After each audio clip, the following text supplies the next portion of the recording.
All that I need comes to me. All that I need comes to me. The light of love and grace shines upon my face. All that I need comes to me. All that I need comes to me. More than affirmation. All that I need comes to me. The light of love and grace shines upon my face. All that I need comes to me. Here we go again. For ourselves. All that I need comes to me. All that I need comes to me. The light of love and grace shines upon my face. All that I need. Oh, we better do it one more time. All that I need comes to me. Doesn't that feel good? All that I need comes to me. The light of love and grace shines upon my face. All that I need comes to me. The light of love and grace shines upon my face. All that I need comes to me.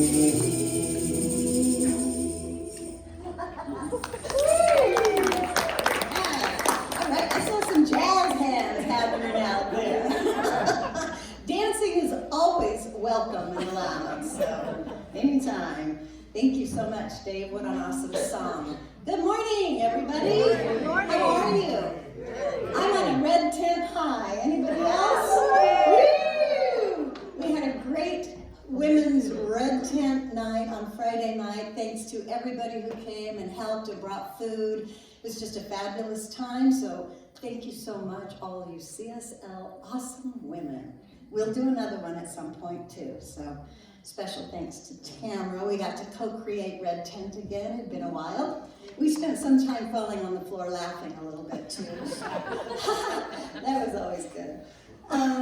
Roy Martin Broadwood, thank you so much for the beautiful music this morning. Always a pleasure to come in and hear that. Beautiful voice and beautiful guitar. Thank you so much for that. I have a few announcements happening. We do have a couple more announcement pages if you need a handout. There's a couple over there. Let's see what is happening. Here's the big news Wednesday night. This Wednesday, for our Wednesday night service at 7 p.m., we will have Michael Mandrell in concert. So if you have not seen, yeah, you can clap for Michael Mandrell. If you have not seen Michael, I really suggest you come, bring your friends, your family. He is a joy to have. I'll let Dave say just a minute. He is a national active, awesome guitarist and vocalist and storyteller. So he's been a friend to the center for many years. And we are so grateful that he always calls us when he's anywhere in the vicinity to come and join us. So. Right, and we take a love offering, so we will take that love offering and split that with Michael, and Nancy Hutto is going to put him up. Right? What's that? Is it my hosting? Yes, you are. That's what your text said. Well, I can't, the roundhouse is full, but my guest room is. That's what you said, yeah. So thank you so much. Yeah. He said he would love to stay with us. So, and I know you've hosted him before. So thank you. Maybe I didn't get back with you, did I? She's like surprised. If your house is full, he can just sleep in your car. Okay. So let's see what's coming up. After that, so today, it's your lucky day, it's Potluck Sunday today, so we have potluck downstairs, and this year we have started our third Sunday, either a workshop or a cinema. Today is a cinema, so after potluck we'll come back up here and we will watch Groundhog Day together. So if you love movies and you want to do that on a snowy, cold afternoon, we'll be doing that after potluck.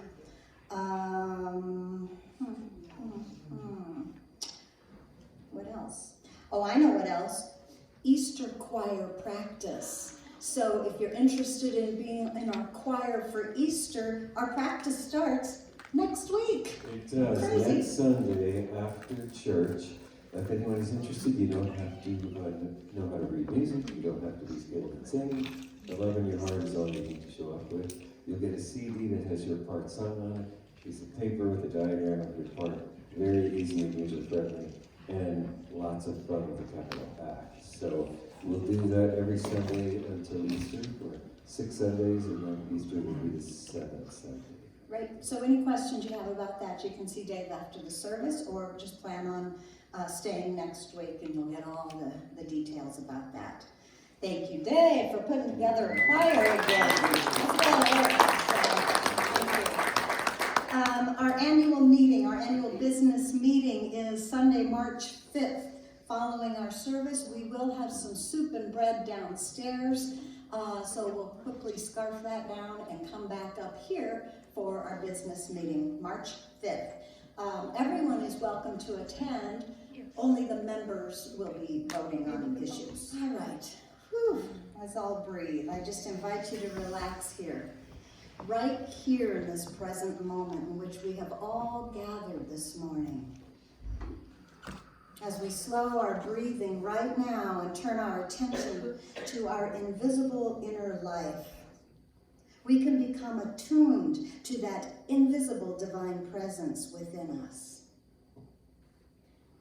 We can tune in to that divine energy source that we call God, and together we can remember why we gather in spiritual community as we speak our vision statement together now.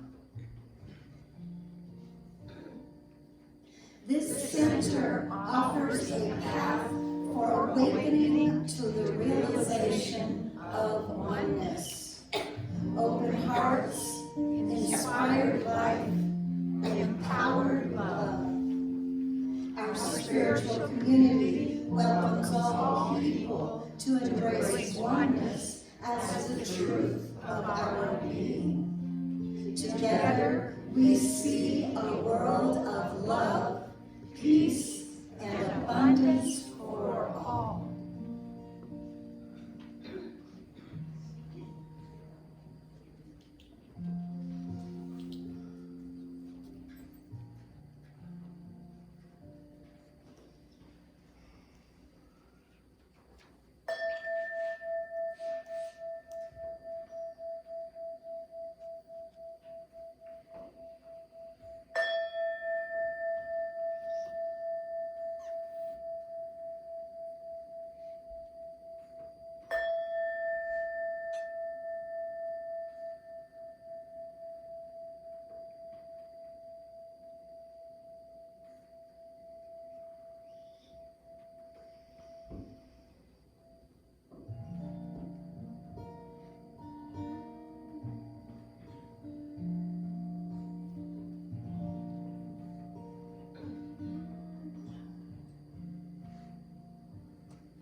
And in this stillness and silence, I invite you to join with me in attuning to God's conscious being within.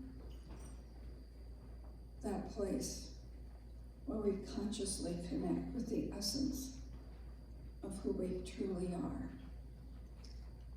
And in this place, I recognize the one power and the one presence, the source of all life, of all creation. And this essence is whole, perfect, and complete, expressing in wisdom, love, beauty, joy, and all good things. And as I consciously align myself with this truth, I know that I am a part of this divine essence, and that each person here is a unique individualization of the one divine essence, and all of humanity is an expression of the one. And in this realization of oneness, I can release all anxiety, fear, and confusion, knowing that each life is moving itself steadily in the perfect pattern. I affirm that we are able to see beyond appearances and see the truth in each situation. Thankful and accepting of divine wisdom, guidance, love, and compassion, I know that it is always available, always there, guiding and directing each of us. And I embrace that divine love that flows through me and flows through each of us, knowing that it is expressing in our lives as compassion, as empathy, as kindness, and it is flourishing in each situation in our lives. In the midst of seeming chaos, confusion, and uncertainty, I declare that the divine is present in each moment, in each breath, and we accept peace, joy, and the fullness of life to shine as each of us. And I affirm that we each are beacons of love and peace, full of faith and confidence, contributing each as a positive influence in our world. And I turn my attention to the prayer chest and the desires of your heart, knowing that that divine presence is already active in each request, guiding and directing to the highest and the best outcome, whether it is personal situations, business, health, prosperity. That divine essence is right there in its fullness, always available, always being revealed as love, as wisdom, as beauty. And a healing is taking place. So I give thanks for this truth. I give thanks for this gathering today, knowing that we are all blessed, that we are blessed through the activities of the music, the message, the staff, the volunteers, each other, for we are one in a common interest, one in a common search, one in this common knowingness of our greatest and highest expression of the one. So with thanksgiving, with confidence, with expectation, I release this word, knowing that Spirit always says yes. And as I release this word, I know it is already so, that all is in divine order as we join together and declare, and so it is.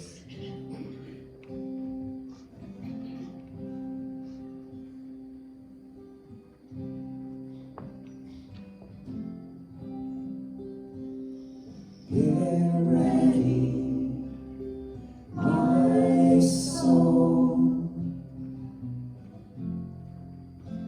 I'm diving. Get ready, my soul. I'm diving to the deepest kind of love, to the sweetest kind of life. Get ready, my soul. 'Cause here I go, deeper, deeper, deeper than I've ever been before. Here I go, closer, closer, closer to my sacred source. Here I go, deeper, deeper, deeper than I've ever been before. Here I go, closer, closer, closer to my sacred source.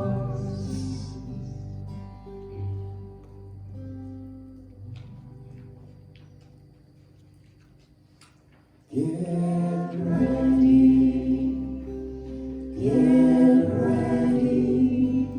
my soul.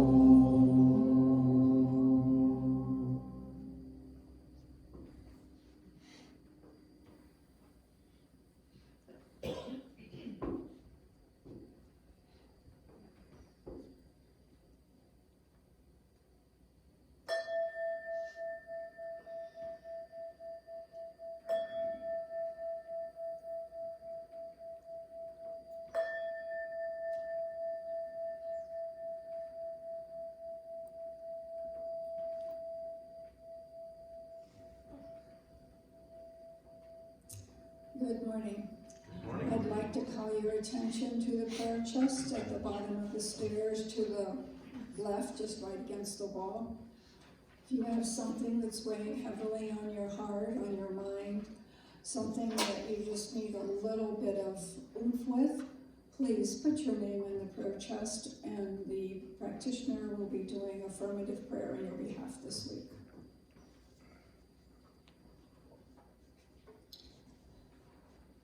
We change the world one by one positive thought, one compassionate action, one prayer at a time, rippling endlessly. Mary Davis. And from Ernest Holmes, a humble, sincere, simple prayer is the most effective one. It gives gratitude for the life we have, recognizing the perfection of God. And since there is no separation between us and God, everything is possible.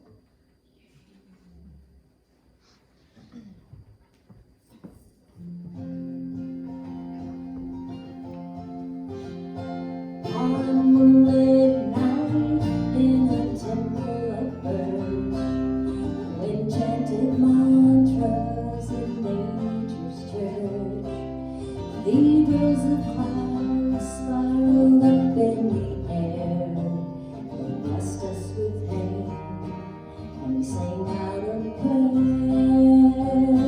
May you lose yourself in the woods to find yourself again. May you keep on singing and dancing till the end. May your dark turn to light, your death into birth. May your spirit be wild, may your heaven be on earth. The stars above were shamans dancing round the fire. Rivers sang harmony in the buds and prayers choir. The maples were facing Mecca and they were bowing their hallowed trunks. The birds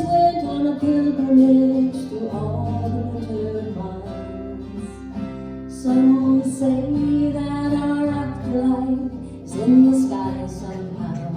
Let's bring that then and there, right down here and now. May you lose yourself in the woods to find yourself again. May you keep on singing and dancing till the end. May your dark turn to light and your death into birth. May your spirit be wild and may your heaven be on earth. May you lose yourself in the woods, find yourself again. May you keep on singing and dancing till the end. May your dark turn to light and your death into birth. May your spirit be wild and may your heaven be on earth. May your spirit be wild and may your heaven be on earth.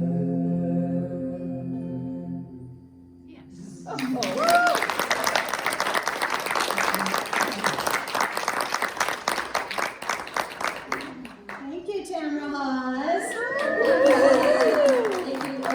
How about that little prayer for everyone, right? Isn't that an awesome prayer? Okay, February, we are focusing on prayer.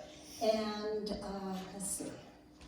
So today I have, reach down, get that seatbelt, buckle yourself in, because I have a message for you today. It's not me, right? It's How to Pray by Dr. Chris Michaels.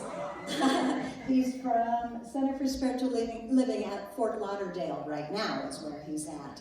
So he's quite a speaker, and I think you'll really enjoy this, How to Pray. Let's just get on with it. Here's Dr. Chris Michaels.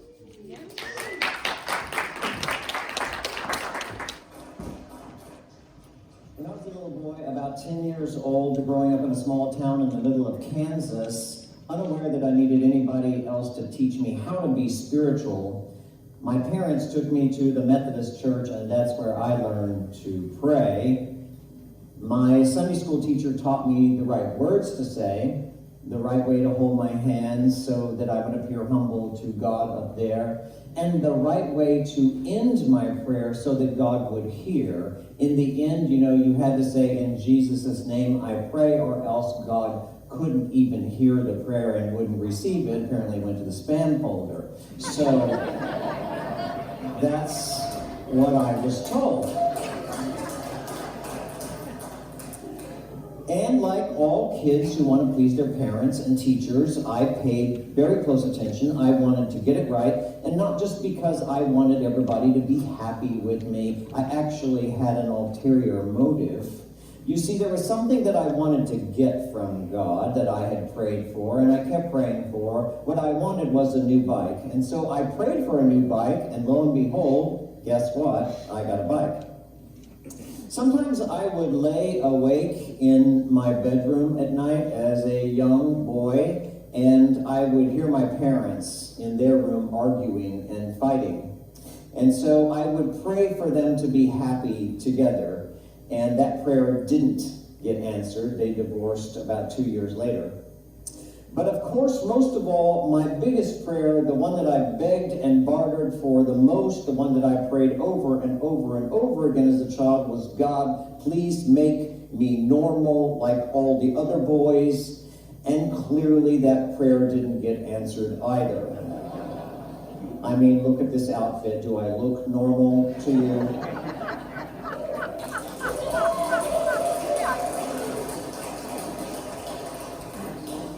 I guess we humans have been praying for thousands of years, looking up into the sky and wondering what super being up there is in charge of everything down here, and working to try and gain his favor.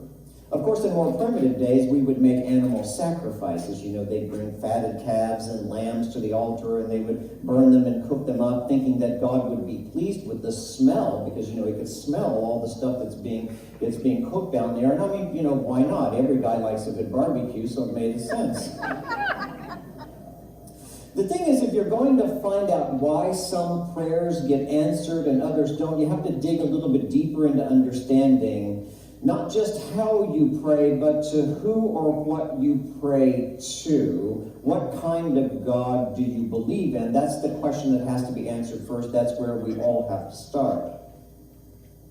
100 years ago, a century ago, the founder of our teaching, Dr. Ernest Holmes, wrote this.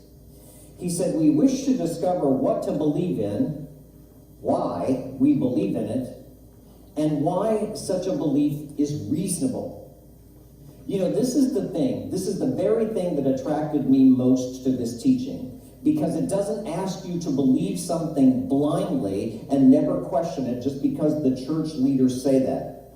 Our teaching says this: we believe that you should achieve specific and measurable results from your prayer, and we want you to prove it for yourself. We want you to use the principles and the practices that we teach and determine your own results. You see, the fact is, we have a problem in our world. And if we could solve this one problem, the world would be a much kinder, more loving, and more peaceful place. You see, the problem is we are becoming very, very technologically advanced. We've made huge advances in technology in this past century. They say it won't be long now before we'll be able to build replacement limbs for our bodies that'll be activated by just our thoughts.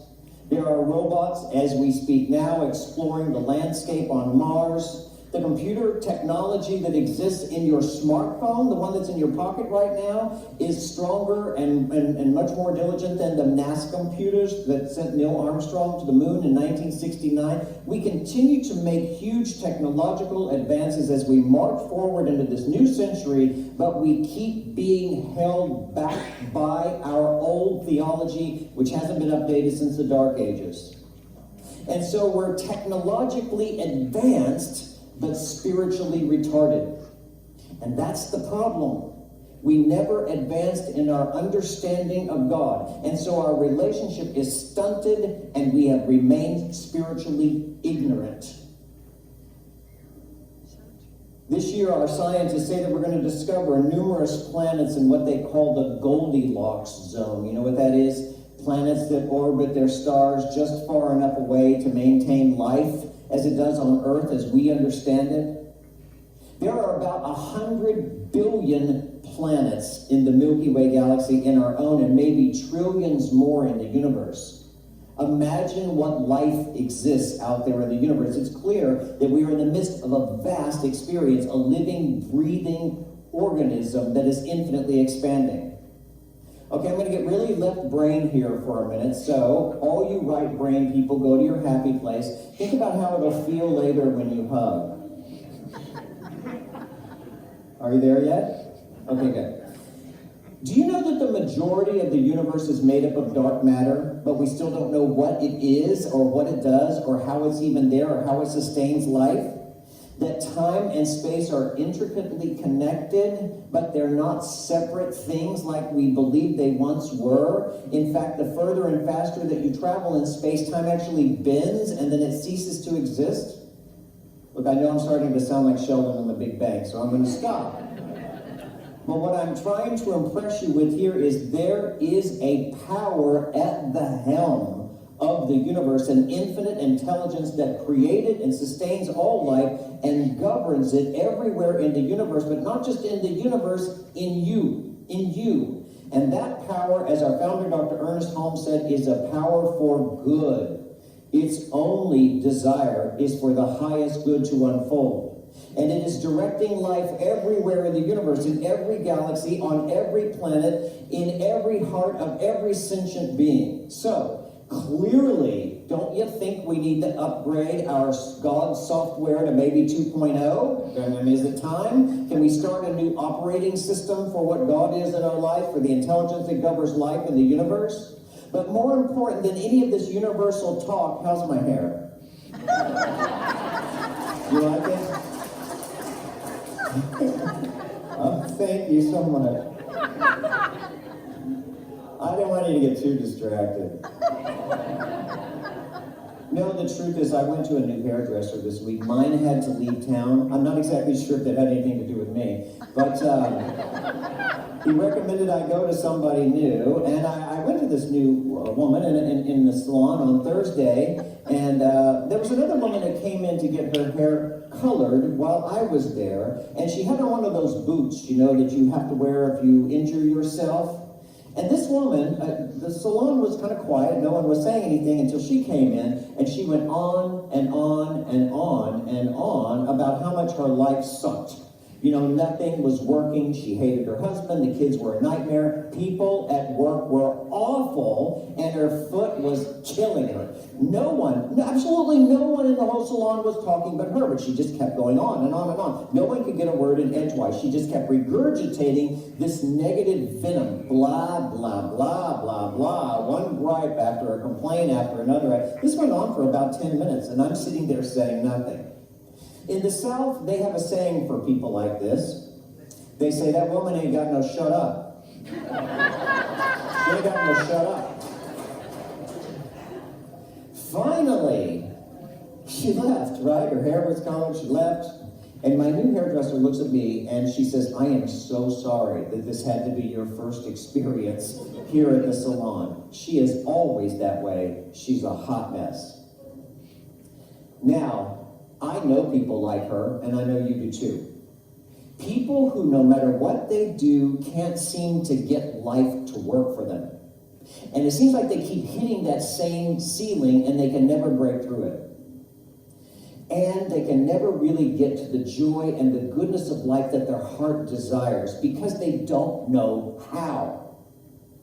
They don't know they have the resources right within their own being to get them up and out of the trouble that they think they have to get stuck in. They just don't know. You see, the first thing that I always say to someone who has a complaint about their life, anybody that comes to me with a problem, a marriage that's failing, a body that's broken, a spirit that's sad or lonely, I always ask the same question. What are you praying for? And they look at me like I'm an idiot. Or they say something like, prayer, are you kidding me? That's the last thing I would do. And why is it the last thing that you do? Because God made us as intelligent beings. We're smart.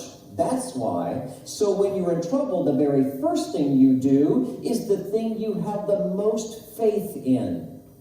So you call the doctor, you call the lawyer, you call your best friend, and you ask them for help, and the very last thing you do is the thing that you have the least faith in.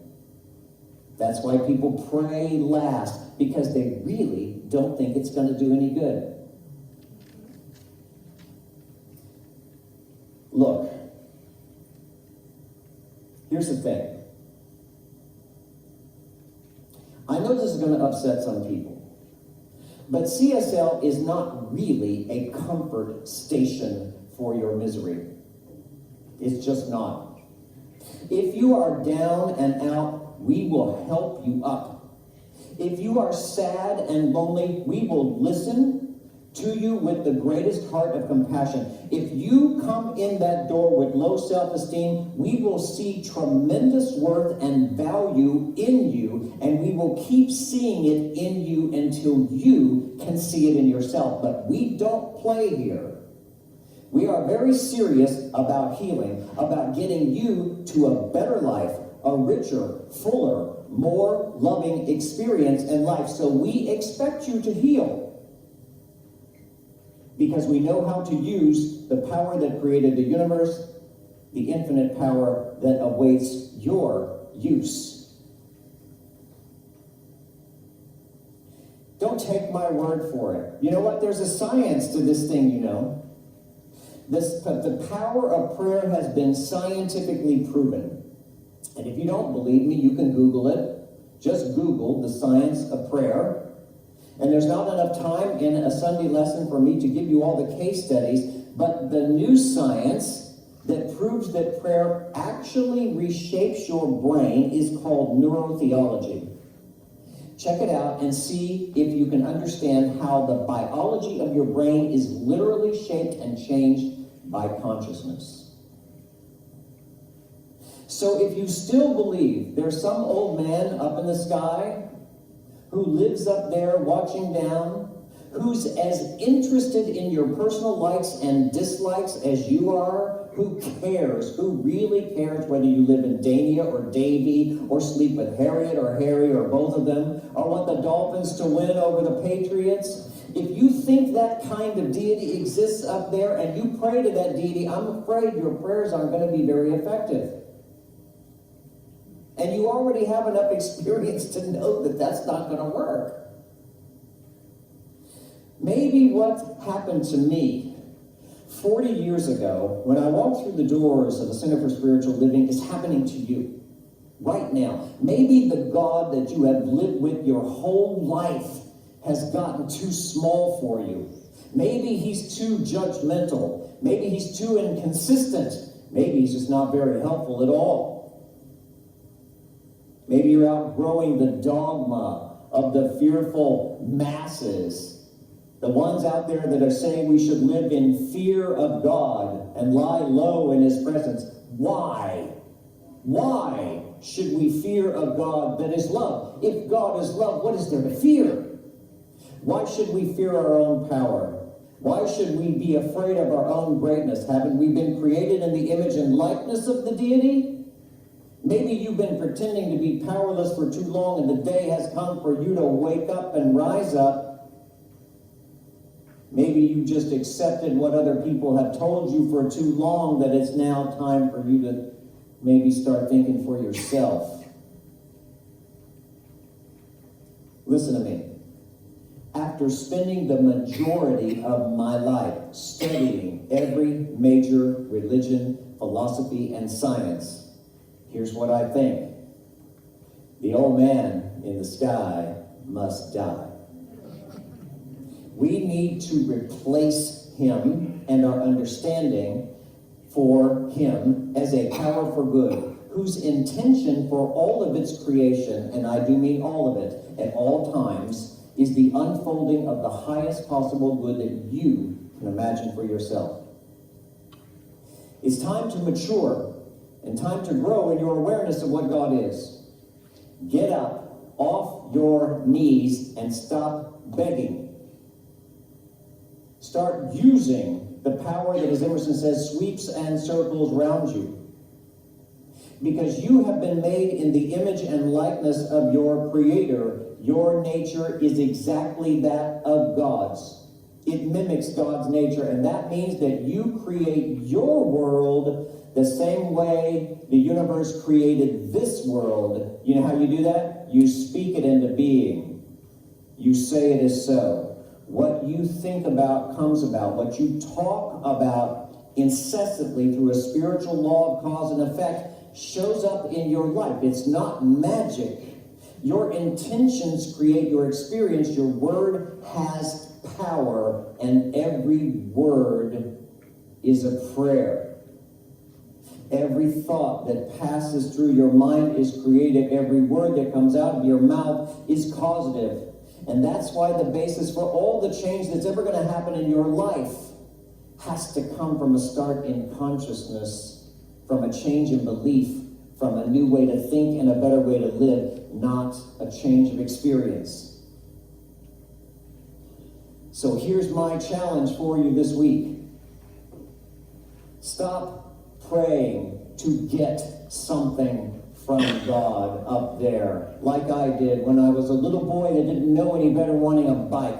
Stop praying to get anything from God and start praying to know something.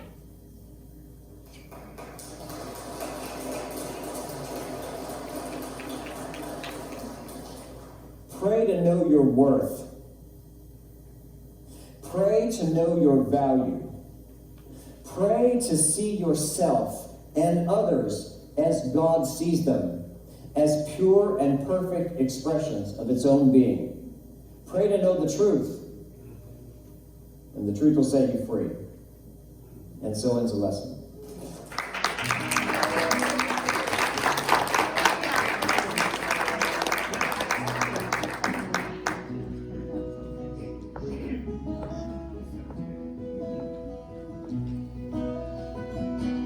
God you are. Every mountain, God, you are. Every ocean, God, you are. Every canyon, every inch of earth and sky, God, you are. Every morning, God, you are. Every midnight, God, you are. Every moment, every second of my life. Everything I see, everything I do, everything I am is you. Everything above, everything below, everything I know is you. God, you are. Every sunrise, God, you are. Every moon glow, God, you are. Every star shine, every inch of earth and sky, God, you are. Every springtime, God, you are. Every snowfall, God, you are. Every season, every second of my life. Everything I see, everything I do, everything I am is you. Everything above, everything below, everything I know is you. 'Cause you are the very breath I breathe. And your perfect love created me. Everything I see, everything I do, everything I am is you. Everything above, everything below, everything I know is you. Everything I see, everything I do, everything I am is you. Everything above, everything below, everything I know is you. Everything I see, everything I do, everything I am is you. Everything above, everything below, everything I know is you.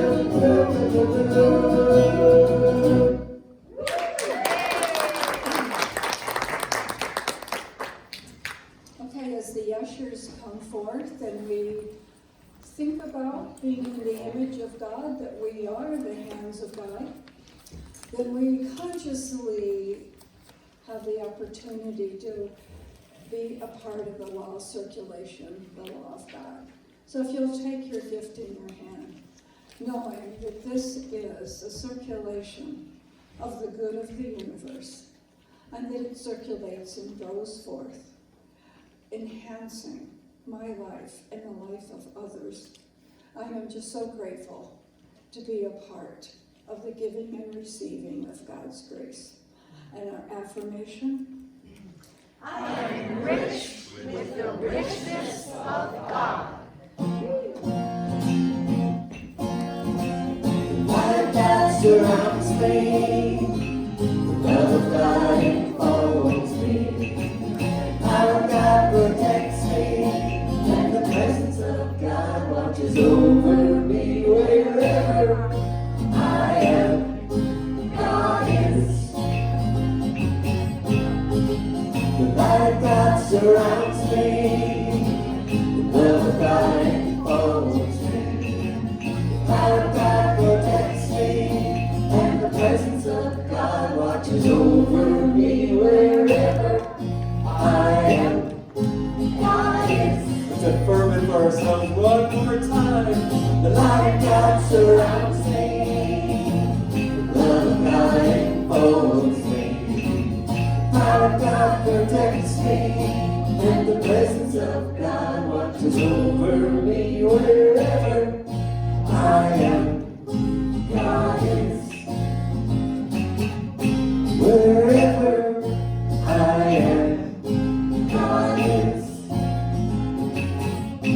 Wherever I am, God is.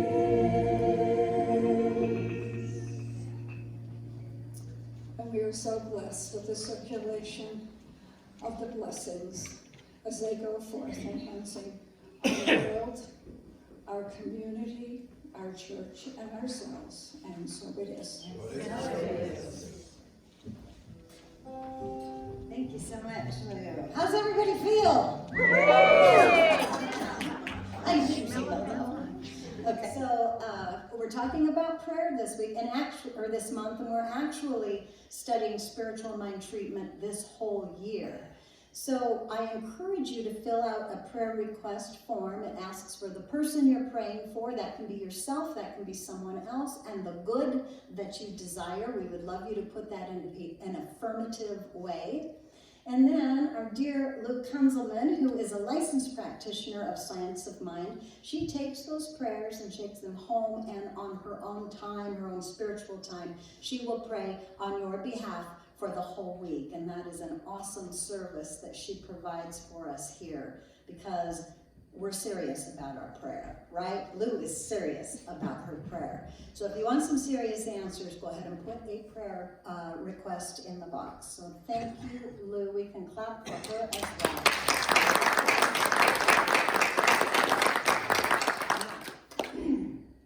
All right, so I'm going to put a little plug in here. We heard Dr. Chris tell us to stop praying for things and pray instead to know the truth, right?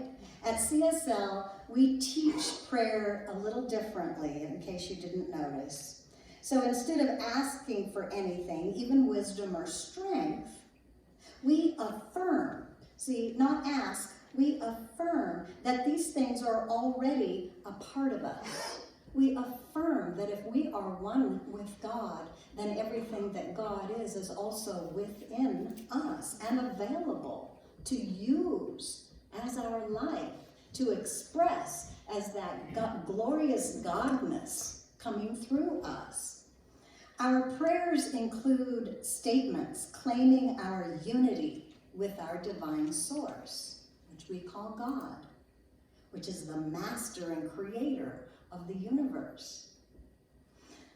They're statements of truth with a capital T, right? That truth that God is all there is, and you and I are a part of that.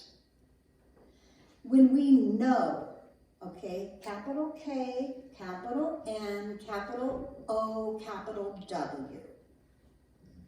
Y'all know the difference, right? When we know this truth, that's when we're set free. Free from our fears and doubts, and our faith in that truth, in our ability to relate intelligently to this divine power, will begin to cause changes in our lives. We learn to pray effectively. Anybody want your prayers to be effective? Yeah. So, plug in the class, okay? That's what we learn in class. You can hear it on a Sunday and it's all awesome, but how do you put it into practice? So we have an 8-week class, Basic Principles of the Science of Mind. It's a 12-lesson home study course. We're going to do it in 8 weeks, and we're going to do it together. So this book was written by Dr. Frederick Bales, who studied with Ernest Holmes, and it's a little different than Ernest Holmes. It starts on Thursday, March 2nd, and it will go through April 20th, every Thursday evening from 6, thank you, to 8:30 for 8 weeks. There is a cost. You need the book, and that will come with the cost. The cost is $150. The cost is less if you're auditing the class. That means you've taken the class before and you want to take it again. Of course, you don't need a workbook for that. I also want you to know that we have scholarshiping available. So if the cost is an issue for you, we want you to know how to pray anyway. And so we have some scholarshiping money. You can pay what you can. We can help you to take the class. If there's any other issues, please come and see me that may be keeping you from taking class. Let's see. What else I wanted to say? Oh, one more thing. So if you are ever thinking of being on core council here, I mean, there's certain criteria to be on the core council. Core council, raise your hands. Where are you? Okay, so you can see our core council members. Taking this class will be a prerequisite to be able to be on the core council. So we want you to learn how to pray and learn how to pray effectively. So there's a sign-up sheet over here. I will need to know right away so I can get you a book if you have not taken the class before. All right. How about that?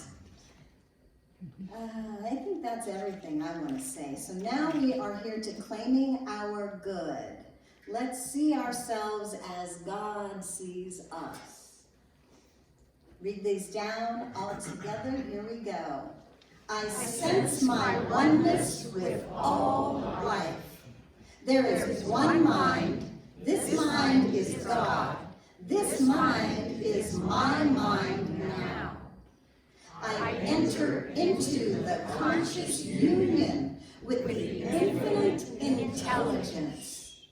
Thank you, Spirit, and so it is. I'm in the right place at the right time. I am just where I'm supposed to be. I'm in the right place at the right time. I am just where I'm supposed to be. I'm in the right place at the right time. I am just where I'm supposed to be. I'm in the right place at the right time. I am just where I'm supposed to be. I'm in the right place at the right time. Just where I'm supposed to be. I'm in the right place at the right time. I'm just where I'm supposed to be. Oh, my soul is welcome here. Oh, my soul is welcome here. I'm getting the message loud and clear. My soul is welcome here. I'm in the right place at the right time. I am just where I'm supposed to be. I'm in the right place at the right time. I am just where I'm supposed to be.